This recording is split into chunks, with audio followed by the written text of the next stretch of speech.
একটা জিনিস মনে রাখবেন, প্রকৃতির একটা কথা আছে, ছাড়বে না। যে যার সাথে অন্যায় করবে তার সাথে কিন্তু অন্যায় হবে। আমাদের কি ফর্মে থাকার মতো কি প্ল্যান নাই? বিজয় নাই, সে কি ফর্মে ছিল না? এই যে আমাদের ইমরুল কায়েস, সে কি ফর্মে ছিল না?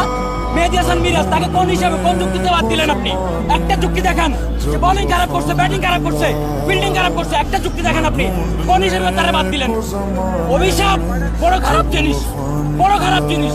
এই যে বারবার যে পারে না, এই লর্ডদেরকে বারবার আপনি সুযোগ দিয়ে যাচ্ছেন, আমাদেরকে বারবার অপমানিত করতেছেন, অপদস্থ করতেছেন, ব্যর্থ প্রেমিকের মতো অপমান অপদস্থ হয়ে চলে যাচ্ছি বারবার। এগুলো কেন?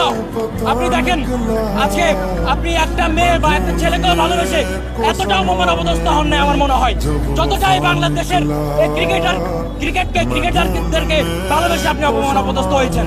আপনি দেখেন, এই শান্ত বলেন, সৌম্য বলেন, কিংবা লিটন বলেন, এটা বাংলার আদু ভাই, এরা বাংলা